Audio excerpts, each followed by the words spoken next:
Шасқына қалғанжа айында Бородино алшыбының базы котельнені тексі тұқтирға пөгін тұрғысқан. Августа тізан қысқы тұсқа темнің схызында паршытқан тұсты шет ұстығжы орнын позды бісті. Андрей Воеводин 30 шасқада шеткерлік. Бородиноды түрен, өскен, шон аға ізін четіріп аның үшін үнін өткен перген. Шешонан табылған ұстығжы 14 айлы тоғынды. Орындағы котельнеді де алызығылар ода болша, піршіл шарым қалы түр директор алыс барды. 6 айманан алнынды шүртходының өстергі Сергей Михневич тұрғызылған. Котельнені қысқы тұсқа пастағызына темніпші.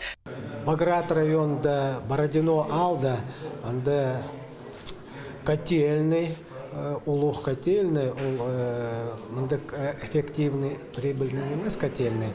Анда еледі ақшық керек жол котельный, же тоқыстар, анда апарылшылар. Қысқы тұсқа темнінсті республика үлгізі қатты қайғыды тұтшы. Бородино еңсет көңдейлік алыр санына кірші.